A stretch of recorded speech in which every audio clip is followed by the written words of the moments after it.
Bonsoir, mesdames et messieurs et mesdemoiselles. L'Ukraine donc, dans une tentative très désespérée de porter un coup de massue à la Russie de Vladimir Poutine et donc à l'armée russe, nous passe aujourd'hui une information. Je dis bien l'Ukraine. Et donc, nous allons nous baser sur cette information reprise par les médias occidentaux. Et puis, après, nous allons voir qu'est-ce qui est vrai, qu'est-ce qui est faux. C'est très important de le faire. Et vous savez, en réponse aux attaques de missiles ATACMS du territoire russe de la part des espèces américains en complicité avec les Ukrainiens, la Russie a fait une attaque massive, une opération de grande envergure qui a privé l'Ukraine d'électricité et dont les conséquences sont en train de faire pleurer effectivement le pays. Et donc, ça se passe aujourd'hui samedi, 14 décembre 2024. L'Ukraine nous informe avoir touché un important dépôt de carburant dans une région russe. Et puis, le gouverneur de cette région, selon eux, s'est prononcé. Nous allons voir tout ça là en détail, d'accord? Et puis nous-mêmes, nous allons faire notre commentaire. Mais avant de poursuivre le visionnage de l'émission, n'oubliez pas de vous abonner à ma chaîne YouTube Kanteji Visionnaire le vrai. Activez la cloche de notification pour ne plus rater mes émissions. Et je vous invite aussi à vous abonner à ma page Facebook, le géopolitologue. Merci beaucoup, mesdames et messieurs. Allez, l'armée ukrainienne dit avoir touché un dépôt pétrolier de l'oblast russe d'Orel. C'est l'armée ukrainienne. C'est pourquoi on dit l'armée ukrainienne dit avoir. C'est les médias occidentaux qui reprennent une information donnée par l'armée ukrainienne. Donc, nous continuons.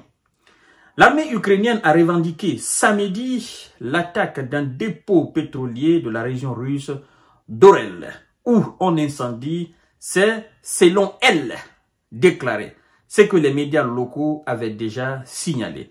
Il s'agit de l'un des plus grands terminaux de produits pétroliers de la banlieue d'Orel, affirme l'armée ukrainienne dans un communiqué qui précise que des produits pétroliers à l'armée, qui précise que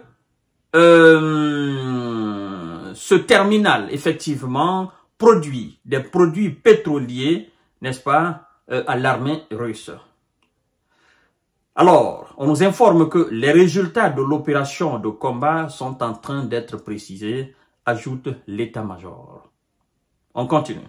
Sur Telegram, le gouverneur de la région, Andriy Klitchevkov, a confirmé que du carburant avait pris feu sur une infrastructure après une attaque massive de drones. Selon lui, 11 drones ennemis ont été abattus par la défense anti-aérienne au-dessus d'Orel. Donc, c'est selon eux. Le gouverneur de la région d'Orel confirme que le dépôt pétrolier a été un incendie s'est déclaré au niveau du dépôt pétrolier. Et donc, le gouverneur continue en disant, il y a eu une attaque massive de drones de la part de l'ennemi. Et donc, 11 drones ennemis ont été abattus par la défense anti-aérienne au-dessus d'Orel, la capitale administrative de l'oblast d'Orel, en Russie, à 368 km au sud-ouest de Moscou. Alors, on continue en disant que l'incendie de l'infrastructure de carburant endommagée a été localisé. Les services d'urgence sont sur place pour en éliminer les conséquences, a-t-il déclaré, précisant que l'incendie n'avait pas fait de victimes sur les images diffusées sur les réseaux sociaux du moins. Un panache de fumée noire s'échappe au-dessus d'un réservoir. Fin de citation.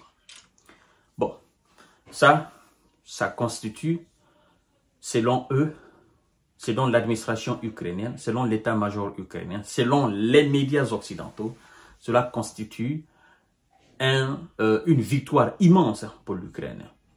Le fait de toucher un dépôt de carburant. Bon, moi je me pose la question. Et vous aussi, vous vous posez la question. Certainement, vous avez certainement la réponse aussi.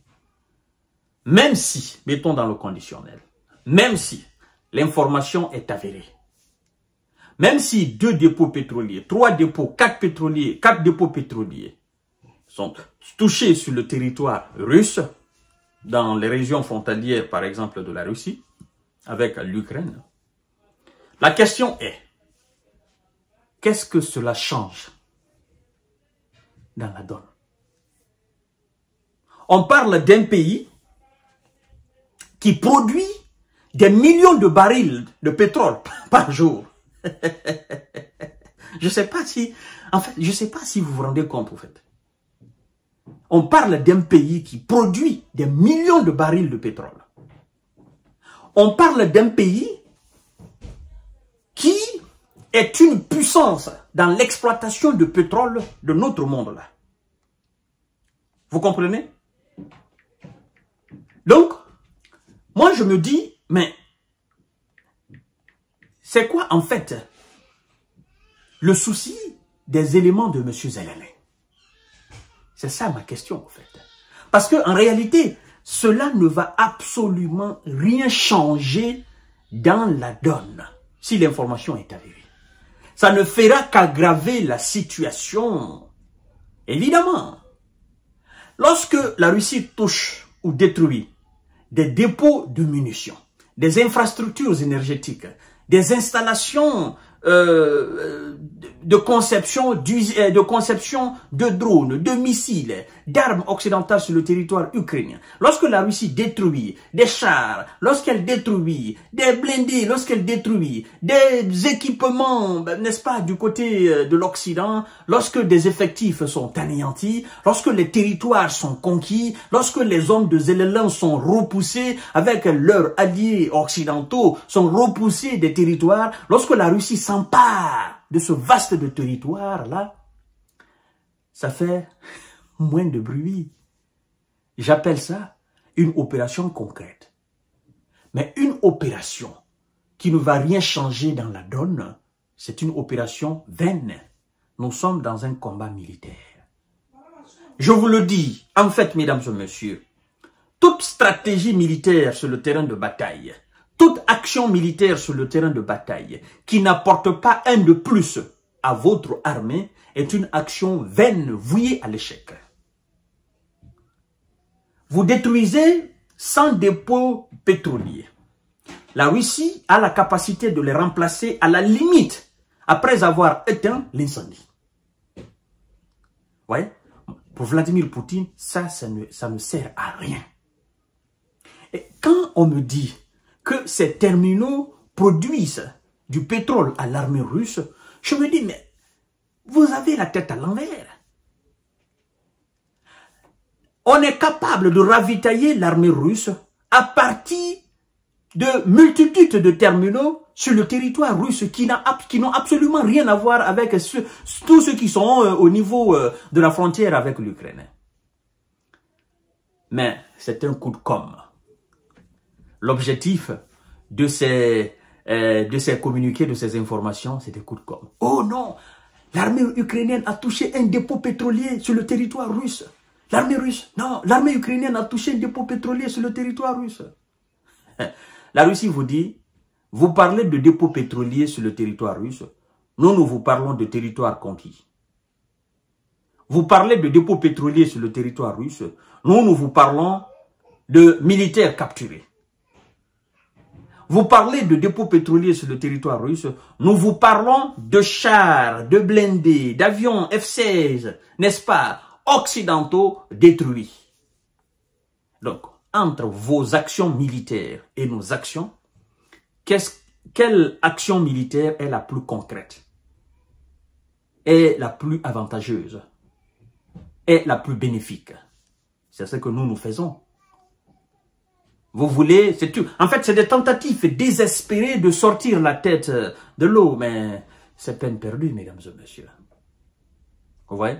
Et donc, je ne vais même pas vous parler dans cette émission de ce qui s'est passé en termes de bilan, en 24 heures, en termes de bilan, n'est-ce pas, hebdomadaire. Nous allons en faire une émission spécialement pour ça et vous allez comprendre que tout ce qu'il raconte là, en fait, c'est des tentatives très désespérées de se faire une image et de lever la tête. Mais c'est très difficile. Je vous reviens tout à l'heure pour notre série d'informations de décortiquage. Partagez la vidéo dans tous les groupes possibles. Merci beaucoup.